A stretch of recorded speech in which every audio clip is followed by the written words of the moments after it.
Hey, what's up, fam? And welcome back again to Recap Kickback presents Interview with the Black Ass Vampire. That's right, it's me, Chappell, and I am back again to talk to you about season 2, episode 2 and 3 of Interview with the Vampire. And with me, our vampire enthusiast and our apologist, Mari Forth. Mari, um, what? I Let's get into mean, it. How are I you? mean, I'm doing good. I'm doing good. Armand did some very questionable things this drop. So if I need to defend him a little bit, I'm here. But I'm so glad we are still on this track, reviewing season 2 of Interview with the Vampire. I'm having such a fun time. Yeah, me too. First of all, thank you to everyone who is coming with us on this journey. I like legit was going to like just like throw a fit if Mario would never wanted to talk to me about the show. I was like, we gotta talk about it. Mhm. Like let's just I was like, let's just take a little bit, let's take a month or two, let's get it together, let's talk about it. I was determined to talk about this show because I knew, first of all, it's such a fun watch. I hadn't seen that like season two recently, so it's not really fresh on my mind. And so I do feel Mhm. like I'm enjoying the journey of kind of going through those moments again. But of course, talking to Mari about them and seeing all the YouTube comments where people are weighing in on what they think about the episodes are also like very fun for me as well. So this has been such a joy. Thank you all for listening. I want to give a shout out to Mel70882. I'm sorry, Z5Y. Because I think last episode we talked about Louis and experiencing his happiness, when he found out that Claudia was dreaming. And Mel put on our YouTube comments, I interpreted Louis' happiness that Claudia was in fact dreaming to give him hope that everything she wrote in the diary, specifically her feelings about him at that point, may not have been fully representative of how she felt about him. He remembers the huge rift Mhm. between them, all the while he was carrying all this guilt over Lestat and lots of other complicated as fuck feelings. So yeah, totally agree. Louis has Hey, love been that.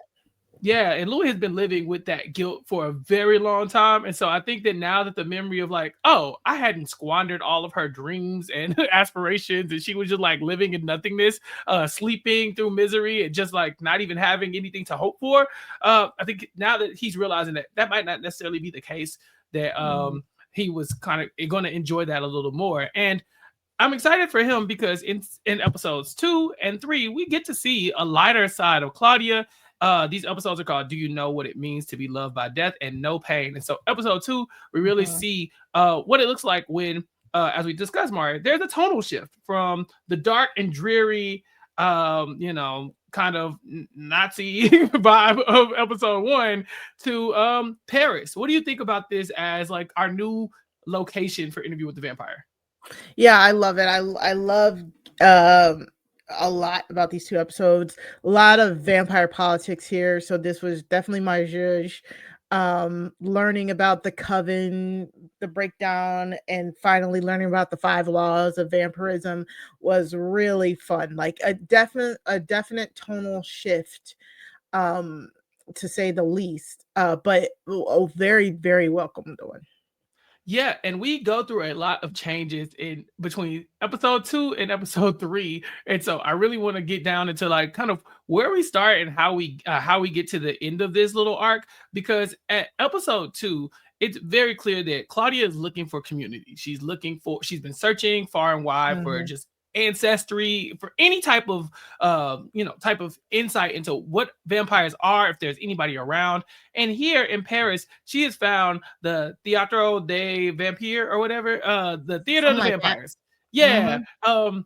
And so now this Theater of the Vampires, I put in quotation marks because it's Yeah. supposed to be, tongue in cheek and fun and fake vampires. Turn out they are real vampires and they have Mhm. been stalking Louis and Claudia ever since they came into the city. And so this is exactly what Claudia was looking for. How did you feel seeing that Paris was very different when it comes to like the vampires we've experienced prior, right? Because in America, we only know of basically 3 vampires.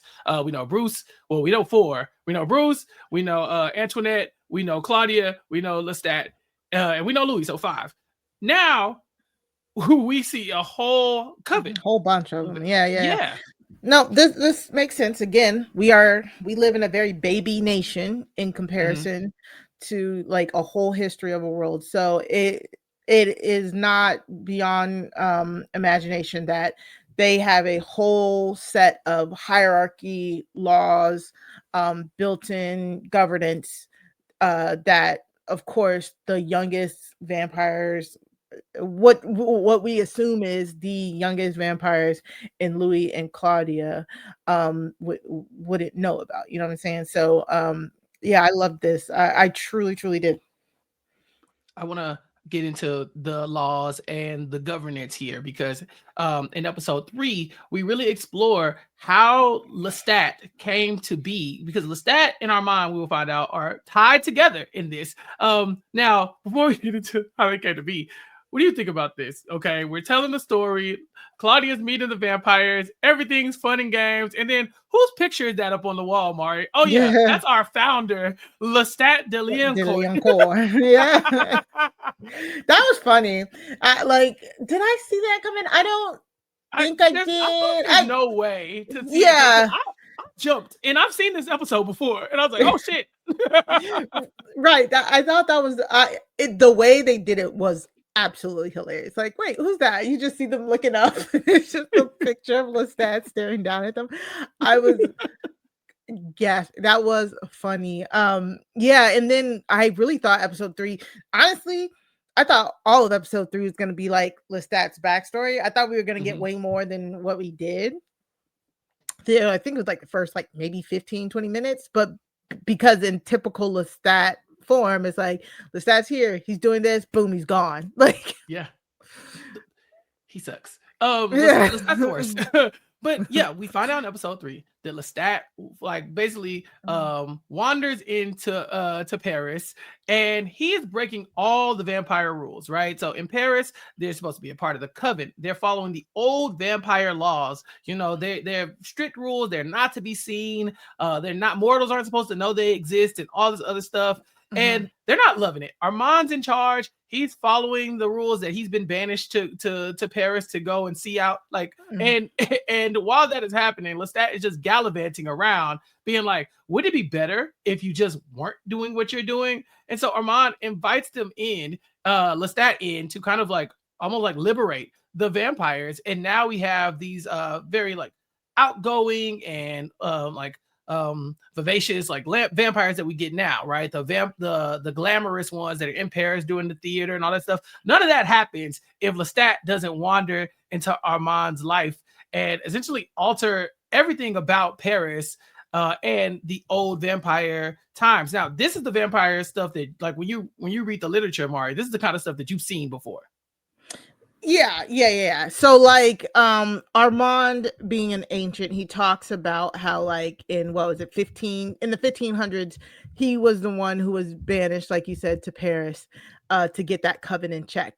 But with those archaic laws, it's one of those things. It's like it's a play on modernity, about society evolving and stuff like that, because you know, back in the early days, that was what they had to do to survive. They had to be underground. Like Armand literally has them like in the underground, in the catacombs, won't let them really do nothing. Like you said, they're all looking all grubby and half washed and dirty. They look skinny too, so it doesn't even look like they eaten all that well.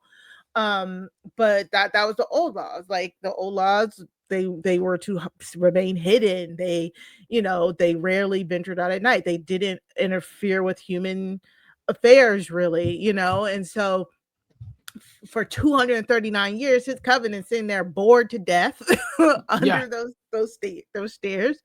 And yeah, Armand, Daniel Malloy in the current day clocks that Armand, when he finds Lestat and Lestat is peacocking, that Armand lets him come in and kind of shake the table so that they can reimagine themselves. And it works. They reimagine themselves as the Theater des Vampires or whatever.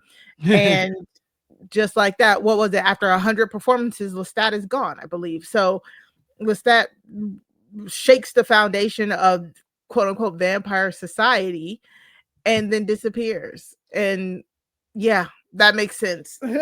And before he disappears, he makes sure that Armand says, Lestat, I love you. And I legit like threw my phone at the wall. You know, like, come on, man. He can't keep getting away with this. Very very that, because what? Like that just came. Yeah, godly. He's What so is this man shiny. doing? He's so shiny, Mark. It's gotta be like this. Like it's the hair, it's the vibe. He knows like the languages. He's very showy. He's such a whore. This might be a little bit off topic, but like Interview with a Vampire walks so heated rivalry could run. and, and people out there might understand what I mean. After watching Heated Rivalry, it's everything that Lestat does. I'm like, trash, scrub. Why you falling for this? Yeah. Not bringing nothing to the table. Lestat gets Armand to say, "I love you," and of course he says it back. And then shortly after, he disappears. But not before leaving. The next night. Yeah, the next night. Shortly after, the next night. Peace. So, of course, this not only shapes the way that Paris is when it comes to vampires, but also shapes the way Armand is. And he won't say, "I love you" again to anybody until he meets Louis. And so in episode 2, we really see like Armand kind of stalking Louis in a way. Louis is living in Paris. Claudia's living in Paris. They're trying to make do, but they're a couple like miles, if that, even from the Theater des Vampires, and they have no interest in going to see about it. But they don't know, right? Like they don't. Well, they see it, but they don't know it's vampire. You know, they don't really know.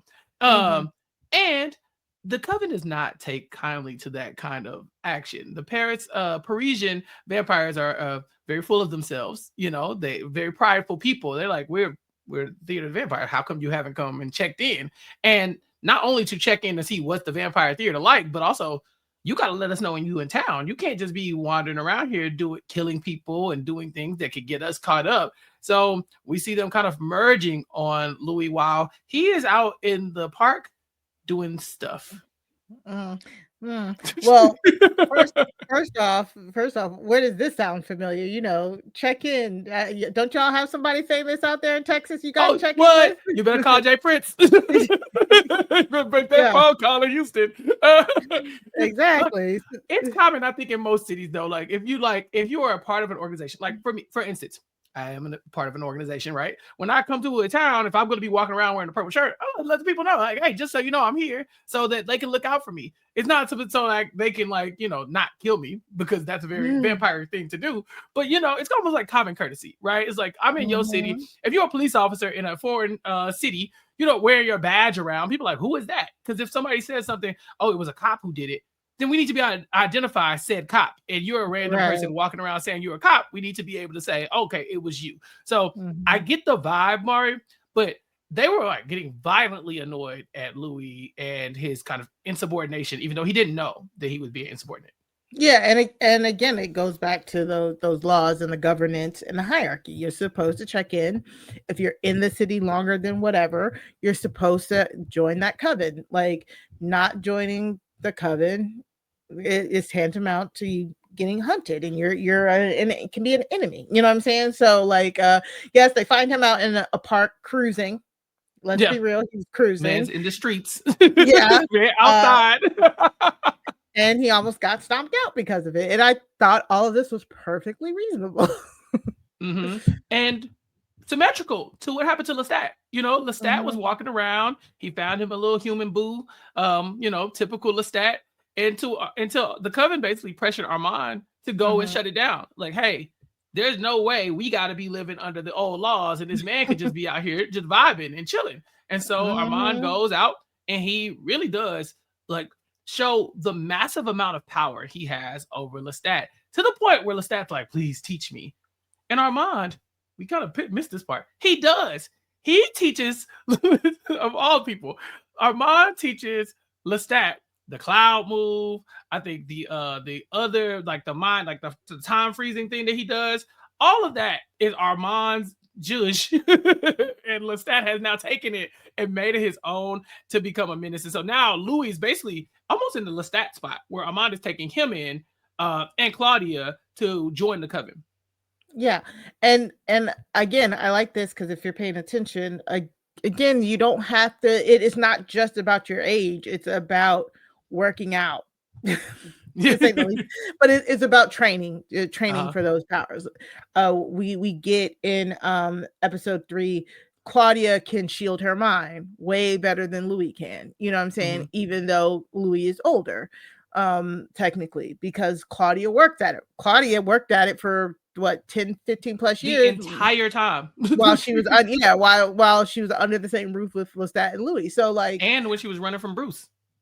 yeah. So like it just goes to show you that those powers and stuff like that can be worked on. Also, it does depend on the blood. Sometimes depending on the blood that you're given, the power can be directly passed on to you without you having to work for it. We learn about that from what's his name, the main guy, the main like Santiago. ringmaster. Santiago, yes, talks about Mhm. how even though he is the youngest vampire in their company, he is a little bit more powerful because of who his master was, and we don't know who his master is yet. But like, You know he did.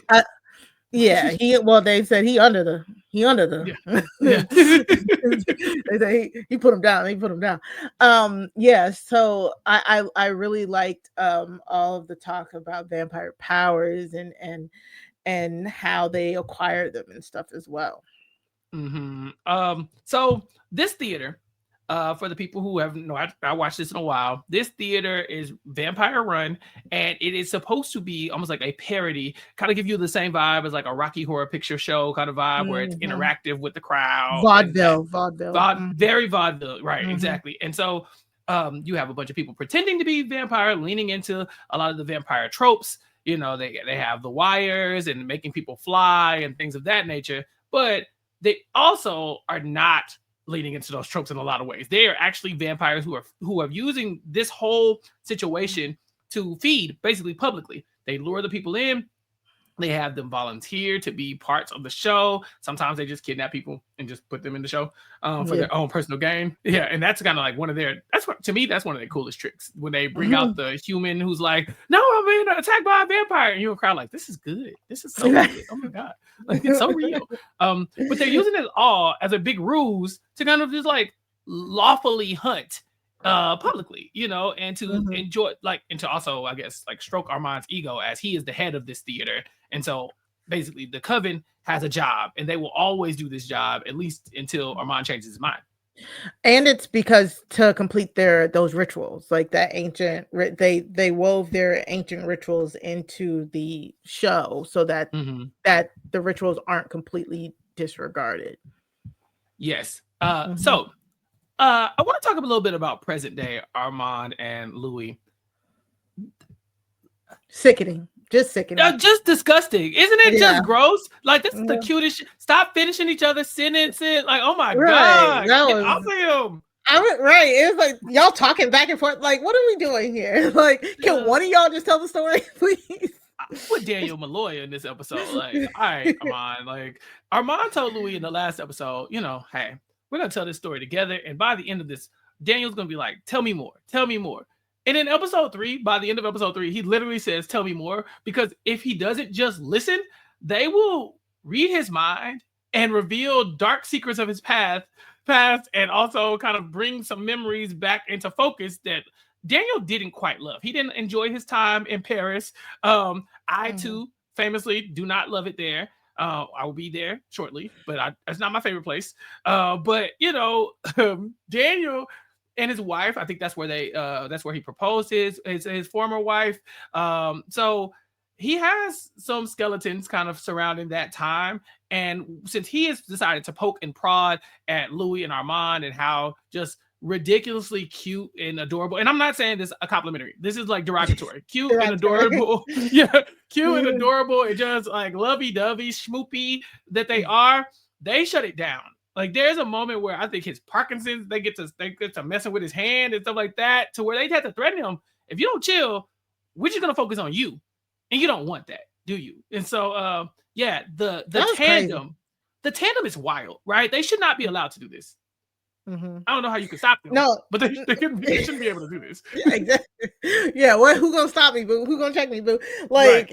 That was crazy. He just talking about the moment in Paris when he proposed, like Daniel Malloy, he's reading. I was like, I don't care. Like, I don't know. I was just like, can we get back to it? Yeah. And it kind of feels like that's what they wanted to. Like, they're like, let's get back to the story, because this has gone from Interview with the Vampire to Interview with the Vampires, and it's become the story of Louis and Armand's love story, and kind of like Louis' struggle to keep the memory of Armand at bay. So we talked about this in last episode. Armand's popping up. I mean, I'm sorry, Lestat's popping up everywhere. Yeah, he's popping up everywhere in Louis' mind. Louis can't shake him. But in order for him to move forward with Armand, he needs to know if Lestat is dead. He's like, I gotta be sure. So he ends up going to this law firm that famously, I guess, works with vampires, or at least at the very least, Lestat. And they're like, Louis, we have not heard from this man since y'all were planning that party. That Mardi Gras party. So as far as we're concerned, he's dead and you can have his things. Were you surprised that we got to the point where it feels like Louis is getting some level of closure with Armand by getting kind of the almost like his leftover stuff? Yeah, like he's getting some closure because Lestat has not picked up any money since the party. He gets this letter from Lestat, and again, I'm still under the assumption that Lestat's not dead. I still think it's him personally messing with his head. I do think the dramatic reading of the letter was not Lestat. I think that was just Louis reading it in his voice. Yeah, exactly. But I found it very funny. It was very shady because he's like, "Oh, do not hunt who tried to kill me, for for they shall feel the treachery." I was like, okay. It was bad. Yeah. So Mario, I had to write it down. So if you are a Lestat enthusiast, all right, if you are a Lestat fan through this, you were probably eating this up. I'm talking to you, Ariel, because I know Ariel. Wow. What you want to talk about? Armand apologists. Put Ariel on the top of the list of Lestat apologists. Okay. So this is what we get in the envelope to Louis. It says, in the event that you are reading this, then something dreadful has occurred, which is not my own death, but rather the fact that we now exist in two different worlds. Don't seek revenge. Don't give them the satisfaction of the hunt. I was like, this man is a poet. Like the man is telling Louis in the afterlife, essentially, like, hey, I know it wasn't you who betrayed me. So whoever it was, don't even spend your time looking for them, because God, there's no world where it could possibly be you. Carry on with your living and know that you are the only one I trust. Still, to this day, the only one I trust. All my love belongs to you. You and only you are my keeper. A thin veil separates us, and now that I'm on the other side with my face pressed up against yours longingly. Mari, we know this man is abusive. This is how he gets away with it, because he can say stuff like this that will have you thinking, well, damn, maybe I'm wrong. Maybe I was tripping. But no, because, well, for Louis, yes, because Louis will take everything at face value. But to me, I'm like, clearly he wrote this knowing that they were like kind of like planning something. You know what I'm saying? Like, this feels. Oh, you think that he caught on that there was like, because Claudia was making it very, very obvious, right, that they were trying to plan something because she wanted to get him on the wrong track. So you think at that point, Lestat's like, let me, in the case that something does happen. Exactly. Yeah. So you think he wanted to haunt him from the afterlife, from the vampire afterlife? Yeah, I think he will. Yes, but I don't think he. But even Lestat in that letter never said I'm dead. He never said that. He said we're on two different planes. He said we're a thin veil separates us, and now we exist in two different worlds, Mari. I don't know if it's me that's dead or if it's you that's dead, but we not together no more. That's what I like. I don't. He didn't mean. I won't fall for it. He didn't Mari, mean why would he gonna write the trick me. letter? Why would he write the letter if he didn't think he was gonna be dead? To F with Louis, to be So like, so oh, pause. don't worry your pretty little head about finding my killer. So Mari. Whoever killed me will be eaten by guilt. Like, But that's in the event that he dies. You know what I'm saying? Like if he's alive, if let's take it back to Mardi Gras. If Lestat is correct and he survives this, what's the point of the letter? to mess with Louis. If he survives it, then what's the letter gonna do? He gonna bring it to him? That's the whole point why he's not making the withdrawals or anything like that, because he wants Louis to think he's dead. He said it. He said it out of his mouth. He says, "I am waiting until you are happy, Louis." Did we all forget this? Like, y'all are Mari, please listen. My only point is he wrote a letter to be delivered to Louis in death. That would assume that he had to die for Louis to get the letter. That would also assume that Louis and Claudia would have to be successful in killing Lestat, or at least getting Lestat to fake his death, so that he can then do this. But how can you be that calculated when we saw Lestat fighting back? Like Lestat had a plan C. Like, okay, if they do get the better of me, and they do not burn me, and they do not decapitate me, somehow Louis is able to keep Claudia off of me. I need this letter out there just in case I need to bide my time for, I don't know, 100 years. It's not even 100. It hasn't been that long. I think it's been like 40 years. No, it hasn't even since Lestat's burning. It's literally been 4 years, right? Oh yeah, I'm sorry. Since before the war started. It's been the war. Yes. I'm thinking Louis and Armand and President. I wasn't thinking about that. But regardless, so his plan C is, in the case that you almost killed me, I can pretend that you did kill me. So I wrote this letter just in case. Yes, exactly. and all he wants is for Louis to think that he's dead, thinks that he's out of the way, thinks that he's out of this picture. Again, messing with his head, making him kill that dude in Paris. Lestat knows the laws. I think him projecting himself onto that person, that Louis, he's like, kill me, Louis. And Louis ends up killing somebody and breaking one of the cardinal rules of the coven, which the coven is telling Armand you need to handle. Lestat is doing all of this, y'all. He's doing it. Like, you gotta wake up. Y'all gotta listen. Where's my red string? Like, this man is evil, y'all. I don't know, man. I think Louis cracked. I think Louis has cracked. I think that for me, it seems to me like Louis is guilt-ridden, and it might be Lestat doing, obviously, but he's also a little down bad. I want to talk about the 5 laws, because Louis essentially has broken, I think, all of them in some way, shape, form, or fashion. Do you have the laws, or do I? Because I haven't written down. Do you want me to go through them? No, yeah, you go through them. Yeah, because I didn't write them down, but I figure you've come across these laws before. Is it typically 5, or is it just like? These are it just depends on the book, on the subject, but these 5 are like universally agreed upon. Okay, number 1, each coven must have a leader, and only the leader can order the changing of a mortal. Now, we know that Claudia and Louis have been doing whatever they want. They don't have a coven, and they have changed mortals. Well, they have not. Claudia has tried and failed several thousand times, and Louis has forced this on a child, which brings us to our second child. The second law: the dark gift must never be given to a crippled person, or the maimed, or to children.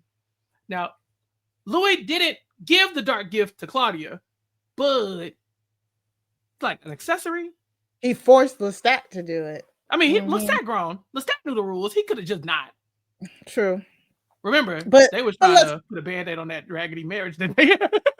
Right, and that's what I was about to say. Lestat probably did it just to bend the rules, you know? Like, oh yeah, just so he could do this to Louis later on. Like, you broke one of them rules, right? Next up, the vampire must not write the history of the vampires. A law Louis is currently breaking, doing this interview with Daniel Malloy. Yep. Yep. This really is like the Anita Blake vampire books that I had recommended a while back. Hmm. They had these same kind of rules, like don't reveal yourself, stuff like that, and they had like masters of the city, like so each in the US here they had each a master of the city. Whenever you go to Albuquerque, you got to check in with the vampire master of that city, stuff like that. It's all this is in there. Yep, that this is all making sense. Again, Wasn't no turning the children, none of that. wasn't there like a governing body in Twilight? Wasn't Yeah. that a thing? Yep. The what do they call them? People are yelling at their thing right now. The Yeah, Val the Valkyrie. the sure. Uh, the the Valturi. yeah, there we go. See? Yes. I had it. Okay. Yeah, The you had it. Valkyrie. Yep. Okay. I did a quick Google. Quick Exactly. Googles. Mhm. There's always a like a governing body. There's always a hierarchy. Okay. Next up, no vampire shall ever reveal his or her nature to a mortal and let them live. Louis did go to that law firm. And this law firm has known about the vampires for a long time because this is the law firm Lestat leaves all this money to keep Right. the theater going in perpetuity while he's gone. So when Mhm. Armand shows up to work the next day, Lestat is gone, but the law firm is there saying, "We know, Mhm. we We know what's know. going on here, Here's but all the money. yeah, but we're gonna let you rock." So that is also a law that's being broken. And then no vampire may ever destroy another vampire except the Coven Master. Claudia and Louis are both guilty of this if they did indeed kill the stat. And according to Louis, Well, he is dead. no. They are guilty of this because they killed Antoinette. We keep forgetting about that hope, Oh but yeah, her too. yeah, they did not. I'm She still had it under coming. the yeah. I'm still under the assumption that they did not kill Lestat. So, they definitely did this killing Antoinette. And they killed that old world vampire from episode one. I mean, Oh yeah. Claudia ripped his eye. Well, Claudia Well, just ripped his eyes right. out. I was about to Yeah, say and then yeah. his mistress really finished him. So that's not their fault. They maimed him. Yeah, and so because of these five laws, Lestat, I'm sorry, Armand is legally required to go and put down Claudia and Louis. And so we will see that Claudia, while she is getting more and more enthralled in the theater and the coven, she's basically got initiated. She had a little some Did hazing yeah. going on. Um, Mhm.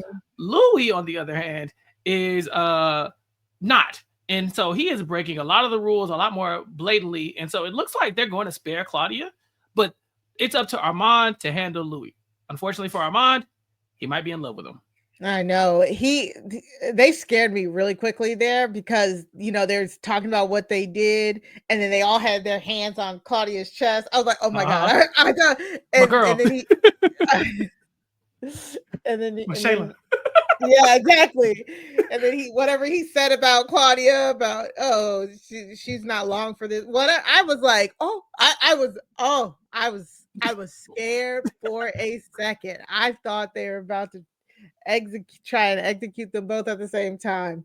But Hmm. yeah, no, Armand is completely down bad as well. So Yes. I Louis does say in that moment, when Armand is stalking him, he's saying, just take care of Claudia, And Armand tells Louis, she's not long for this world anyway. She was turned as a 14-year-old. Her chemical and mental makeup is not where it needs to be for her to be stuck in that type of form for a long time. And so she will go mad eventually. We do not know where Claudia is to this point in the show. mhm. We have never heard anything about her demise or anything of that nature. But this moment led me to believe that, okay, maybe that's what's coming because Claudia does struggle with being stuck in a child's body. She hates when people assume that she's a kid. Mhm. We see her kind of dealing with the seamstress earlier in the episode where the seamstress like, stop pretending to be somebody you're not, you're a child. And then we also see that her new role in the theater is that she will be playing the role of small child for the next 50 years. I'm sure she loves that. Yeah, and I spoke about this early in our recap. Like it is, that is a rule. You do not turn children. They quite often go mad because they're body and their mind are just on two separate planes. And unfortunately, their body is in stasis. It's stagnant. There's nothing they can do about their body. So yeah, Armand is actually right here. In all the books I read, it might take 100 years, it might take 300 years, but eventually their mind breaks. They go crazy. They really do. So that was unfortunate. Like, again, it was better than what I thought. At first, I was about to say I thought they was gonna kill right then and there. But when Armand said that, I was like, dang. But then I was also like, well, if you know that, why the hell would y'all make her play a kid on stage to like try and further the process or something like that? You know, that there is a sinister element to that, right? But it's also Yeah. like, well, she's clearly a child. What else is she gonna play? You know, like if she Right. wants to be on stage and the crowd sees a child, like we see an adult because we know one, the actress is adult, one, and two, Right. we've also been with Claudia for the 30 years that or roughly, you know, that Something like that. that Louis and Claudia and Lestat were all living together. So we have aged with her. So we Mhm. get it. We see a grown woman who looks very young, but I guess maybe to the naked eye, she still looks like a kid. And so there's only so many roles you would be able to give her. Mhm. But even with that, like you said, I feel like it just exacerbates the problem, right? Like her being this identity crisis almost that she would be having every night for a show, but while doing adult vampire rituals and things of that nature can't be good for her. Exactly. Yeah. Exactly. It's just like I I feel so I feel bad for her, and We're worried. We're concerned.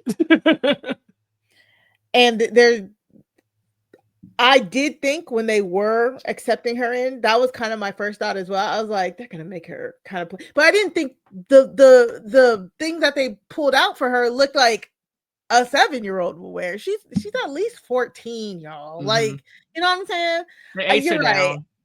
Yeah, yeah, you're right. We are there with her. We're in the trenches with her, and even Louis is like, give her a chance. You don't know her, and meanwhile, they're just like, look at this little petite vampire. Look at her. She gonna be crazy soon. You gonna be a little cray cray. Like Yeah. I hated it. I hated it. I want to focus on Claudia a little bit more because you pointed Yeah. out earlier that she's better at that, like hiding her thoughts than Louis is. Because she didn't have to hide them from Lestat, right? Lestat could not read her thoughts, Right. but like hiding them from Louis was very beneficial to her a lot of times, I'm sure. Hiding them from Bruce, you know, when she's stalking like Antoinette and things of that nature, I'm sure all of those things really came into play and kind of helped her build those skills. Whereas Louis just was like living life like it was normal. You know, like, don't get me wrong, he's in an abusive relationship, but he didn't have to hone those skills. And so when it comes to even being more covert in them living in Paris, Louis is really bad at it. Claudia is coming up with a fake story, fake names, and things of that nature. We saw in the episode 1, Louis drops the fake name act almost immediately. Then come episode 2 and 3, they now have to pretend that their maker's name is Bruce, and they have this whole cover story, and it doesn't feel like the coven knows that they're lying, but it definitely feels like maybe Armand knows for We sure, know he right? Like knows. Yeah. we know he knows, and then Mhm. also like Santiago be asking a lot of probing questions, like where you from again? Chicago? Yeah. Right. Exactly. Santiago definitely felt like I don't know if he knows the true extent, but it felt like he could tell when she was lying or not, and he kept saying like, "Keep working on it." You know what I'm saying? Like, which which makes sense. Vampires can normally tell your pulse speeds up, anything like that. Um, so I was thinking that Santiago might know that they are at least not telling the whole truth, but doesn't know the extent like now Mm-hmm. Armand does. Claudia, like you said, she like Bruce, Louis, because she had to hide those plans from him, and just in general, I think being a young girl in a what 50-year vampire body, Mm-hmm. she is way more closed off, and like we said, her pre vampire life was very volatile. Traumatic. So Mm-hmm. yeah, traumatic. So she's probably used to closing those doors and shutting those doors and stuff in her mind. And so I love that she finds a place where she does feel like she can fit in before the clothes reveal and stuff like that, when they're hunting with the pack, and she loves it, and she likes that they slaughtered a whole house full of like Parisian socialites and nobles Mm-hmm. or something. um and she really gets to, she said vampire pride, she gets that Yeah. vampire pride. I really like that for Claudia, but how we end with the whole she's gonna lose her mind thing, I'm a little scared. A little scared. Yeah, they kind of left us with that one, and it wasn't Yeah. great. I mean, there are a lot of red flags in these two episodes for sure, right? Like for one, the Claudia stuff just doesn't feel good leaving it off like that, like because it's like when you said she's gonna lose her mind, like you don't mean like now, Tomorrow. right? Like, Yeah. like she going home and seeing that dress, and she's like, I'm out. What levels are we going to? Also, Armand, although he was stalking Louis to potentially punish him or kill him or whatever the case may be, he does Mhm. not. And so the question is, how does the coven take that? Armand was being heavily pressured by Santiago, because Santiago said, "You killed my maker for less than what Louis did." And so, Sure did. what's good? What's good? So we only got to follow the laws when it's us, like what's happening. And so it does feel like Armand wants to acquiesce to the will of the coven, but now he's in love with Louis, and we know that Louis and Louis and Armand are together for 77 years to this point Mhm. of telling the story. So obviously he does not kill Louis. What do you think is about to happen? I was thinking maybe they run off together. They just run off together Mm, and let Santiago you got it. control the coven. Yeah, like I hey, mean, think take it. about it. Armand's been controlling that coven for what, 400 or so years at Mm-hmm. this point. You know what I'm saying? He tired, right? He gotta be tired.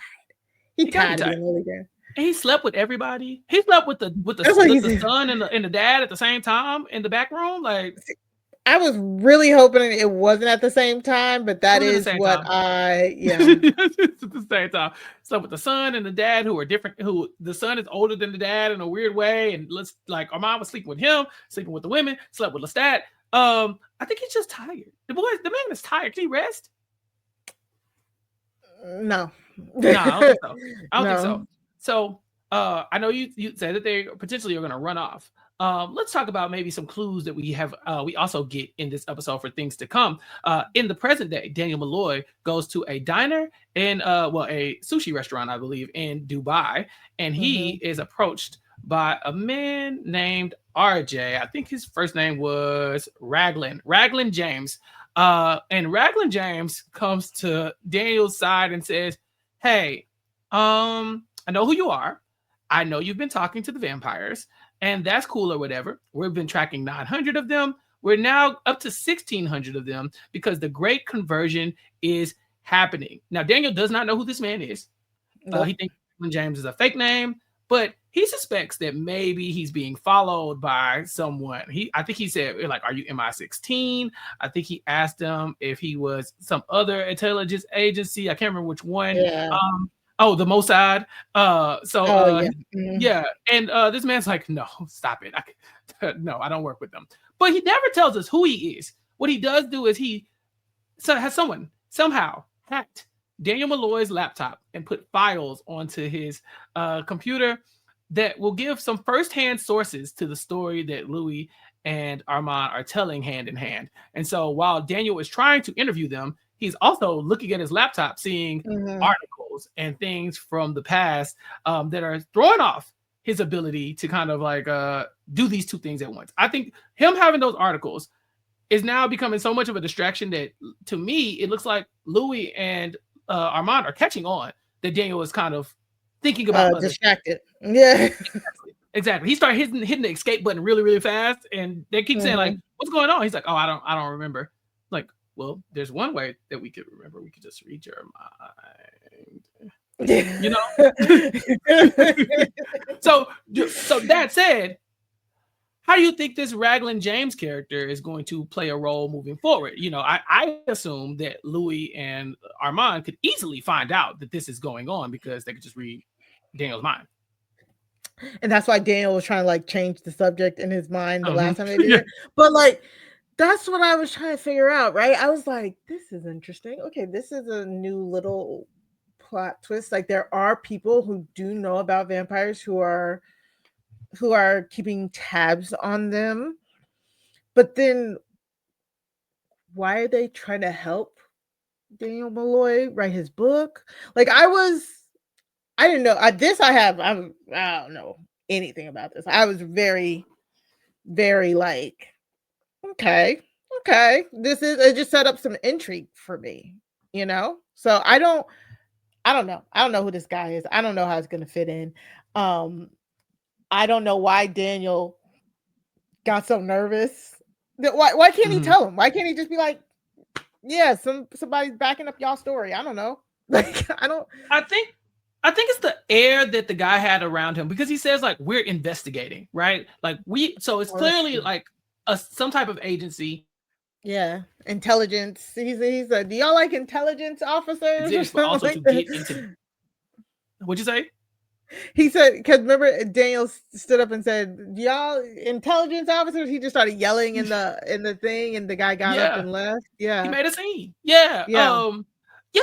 The I feel like it just feels like there's a lot of gravity to the situation, and that you wouldn't yeah. immediately go tell the vampires, right? Like because if they're That investigating makes sense. from 900 to was it 1600 vampires, then and there's something called the Great Conversion coming. I like, hey, I don't, you know what I'm saying? Like I don't want to be a part of that. Like the man Raglan James says, you're not even the first reporter who has tried to tell this story. In fact, I can Oh think of yeah. 4 others, most of them dead or undead. And I'm like, so we got vampire reporters running around too. Like, I really need to know more about this. Now, if you are listening to this podcast and you are familiar with the Interview with the Vampire book series, then you might recognize this name. And so that is definitely something that we'll have to talk about at some point, because this is not a made up name for the show. This is actually part of the Interview with the Vampire lore. And so we will Mm, definitely get into that at some point.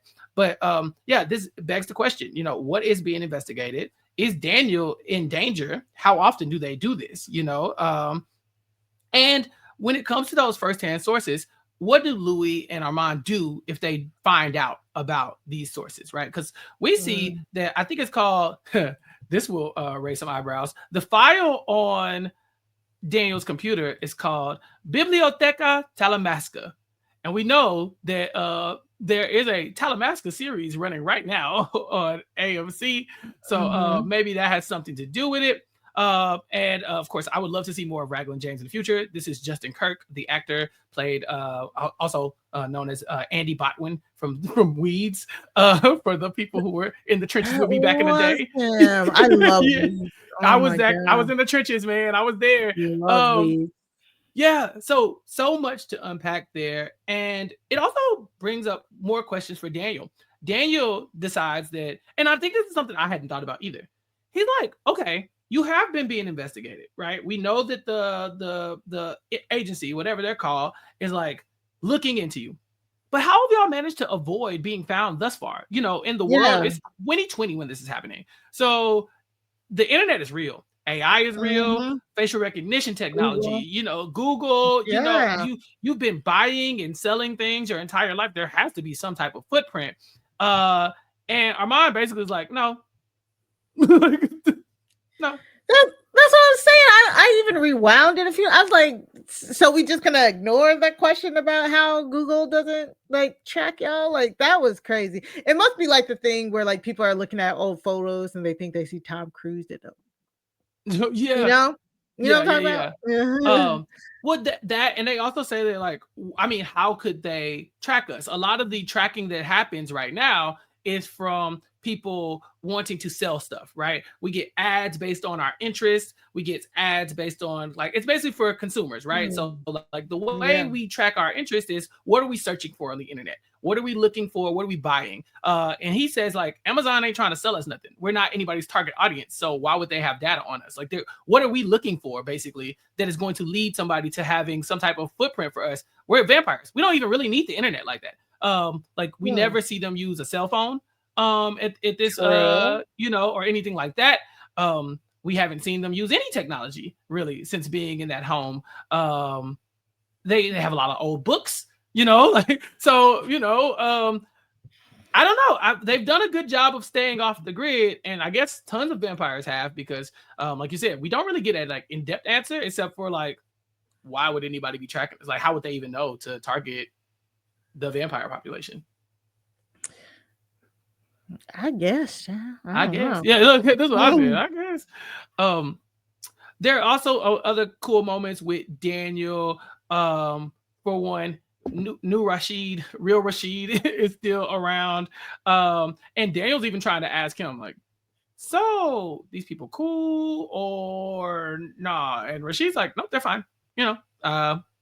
They're completely peaceful people. They're vampires, yes, and yes, they have to feed on people, but that ain't my issue. Like that as long as it's like kind of like their nature is what do you say? Their nature is in direct conflict with humanity. Yeah. That Yeah. was a crazy quote. Like, Yeah, it's like they don't want to necessarily harm us, but they got to eat, and so so I guess. So it feels like Daniel is almost in a room by himself, like not like by himself, but like he's the only one who is surrounded by almost like this looming terror, right? He knows that there's a rising amount of vampires. He knows that Rashid don't give a damn, and he knows that the two vampires he has they have him at their own will. Like he can't. He's basically he's basically trapped. He couldn't leave if he wanted to. I mean, he could try, but I mean, come on, they can hunt you. There's literally vampires. The only outside person we get in these in this home with them this time around is someone who is purchasing a very expensive painting from Armand and Louis, and this gives Daniel the necessary cover he has to look at some of the files on the computer, including an article that talks about the burnt ruins of the theater of the vampires. And so we know that at nothing else, it will be burnt down. Yeah. So maybe that goes toward your theory of that they're going to try to escape. Yeah. Yeah, and I mean, how long can they really do that same show at that place for the, you know what I'm saying? Like they've already been there for 150 years. It's the same. It seems like it's the same show like every night too. Yeah. It feels like they're gonna do it until Santiago get tired. Like because he is the star. Like we haven't talked enough about Santiago, but Santiago, for him to be one of the younger vampires, he carries a lot of gravity and like you could tell power in his statements. Like, yeah, he's the one who like the whole theater like kind of like almost like bows down to him as an actor for sure. He says stuff like, I'm a professional, and everybody knows the quote. Claudia says, you were so good on stage, and he says, yeah, I know.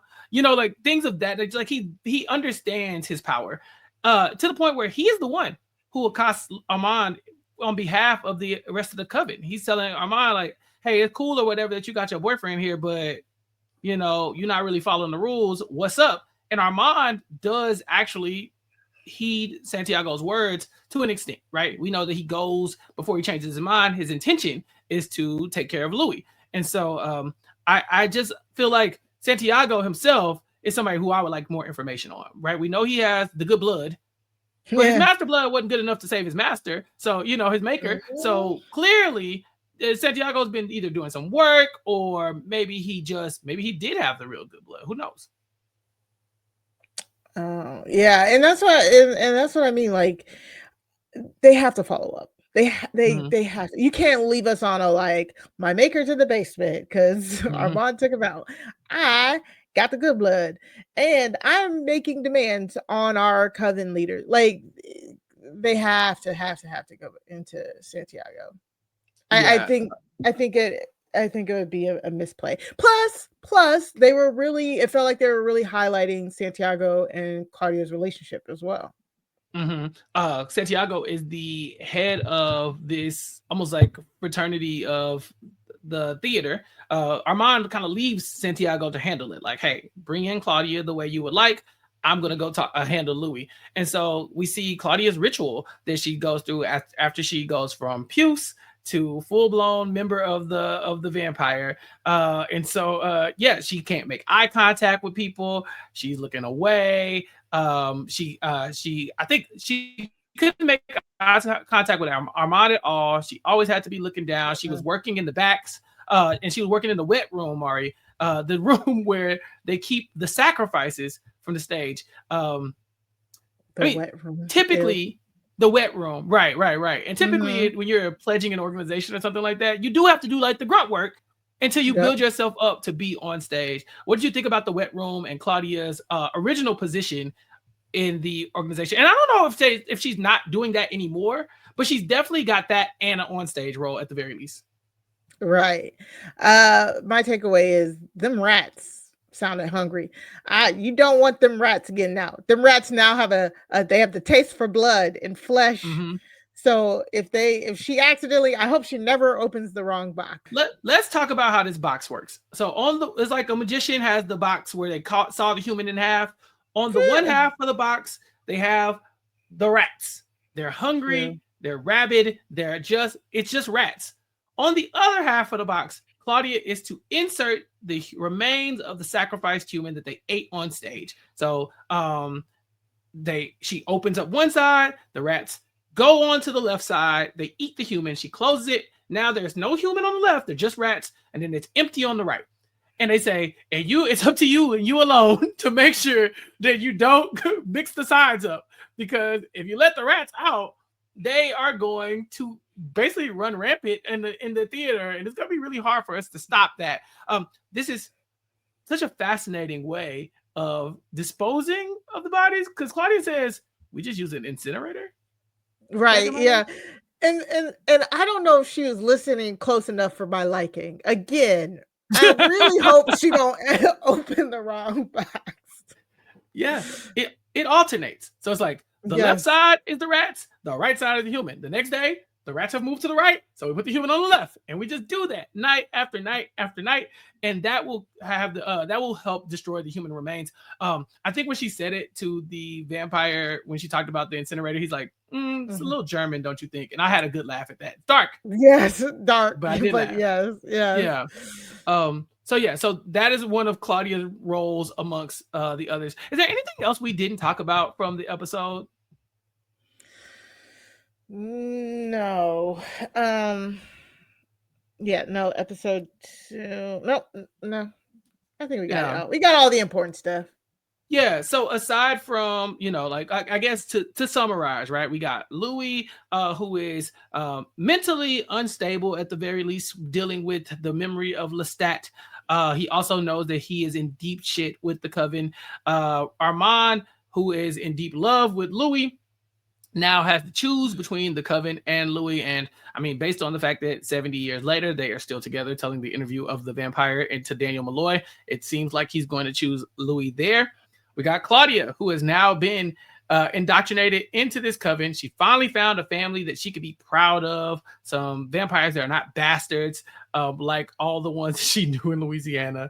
And we have a Coven that is very suspicious of Louis at the very least, and probably to some extent Claudia, because her story about Bruce is not passing the smell test with people like Santiago all the time. Because he's definitely like, how is Louis from Chicago again? And where were y'all at? And Claudia's she's trying really hard, but Louis might not be. Louis gave up again, but why did they say Chicago? I'm like, it's very weird. Like, there was Chicago. I think at one point they were like, and then Bruce was from Cincinnati, and they're like, I think even Louis said, "Why you gotta be from Cincinnati?" Like, and he's like, "Okay, let's settle on Shreveport." I was like, at least try to stay in Louisiana. Even the idea that Bruce one day got tired of seeing their gloomy faces and burnt himself alive, in front with matches. It's kind of odd. That is one thing we didn't talk about. We didn't talk about. One thing we didn't talk about. Yeah. Claudia's. Take it away. Well, we did get a lot of more revelation on what Claudia endured that week that she was with Bruce, and that was very sad. It was very sad, but I think they did it to juxtapose why she again wants to find good vampires. You know what I'm saying? Like, they did it to show us, like, to tell us exactly what she's been through, in order to, that's what's putting the fire under her to find a sense of family, a sense of protection, stuff like that. Yeah, it's gruesome. She's lodged under the floorboards. Her bones are broken. clearly he is taking advantage of her sexually and telling her every night that he loves her when he does it. And then eventually he just got tired and said, all right, I'm tired of you. I'm tired of seeing your gloomy face and I'm going to leave.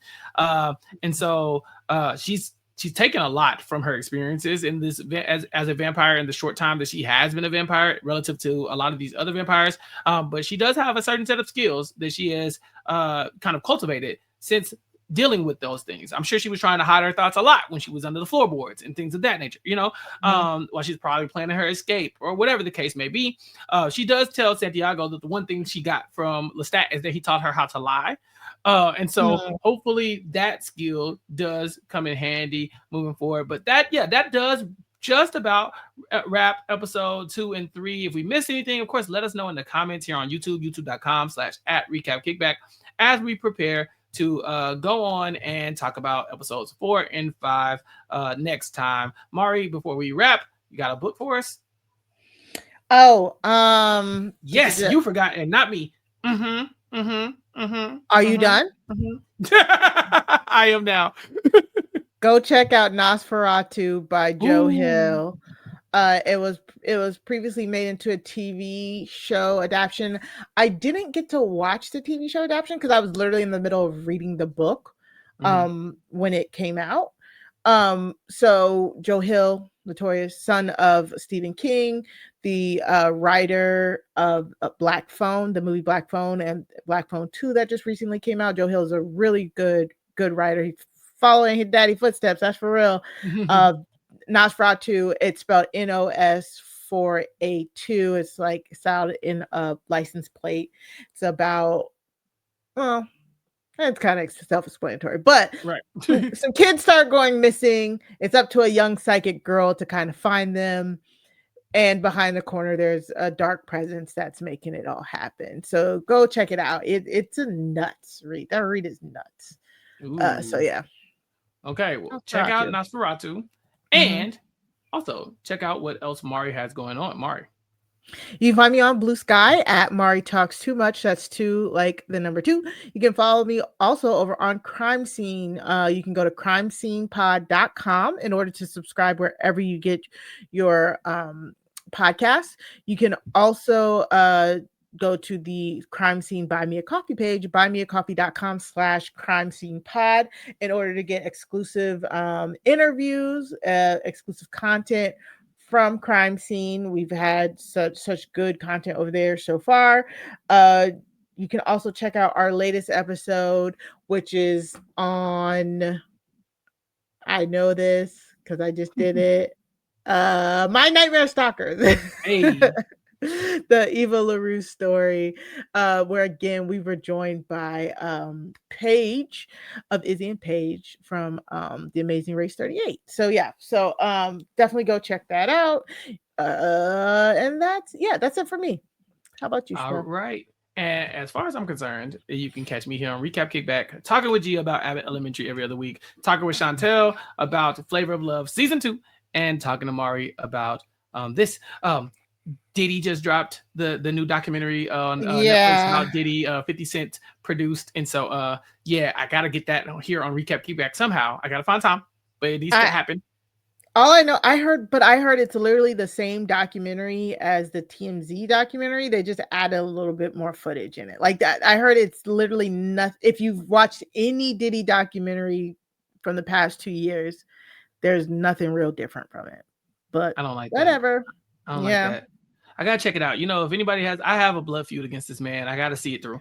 And so maybe some coverage of that will be coming soon on Recap Kickback. But that is all for now. Follow me on social media at Recap Kickback on all social media platforms. Of course, follow Mari at Mari Talks Too Much. And then tune in next time. But until then, you ain't gotta go home, but you gotta get the hell up out of here. We'll talk to y'all later. Peace.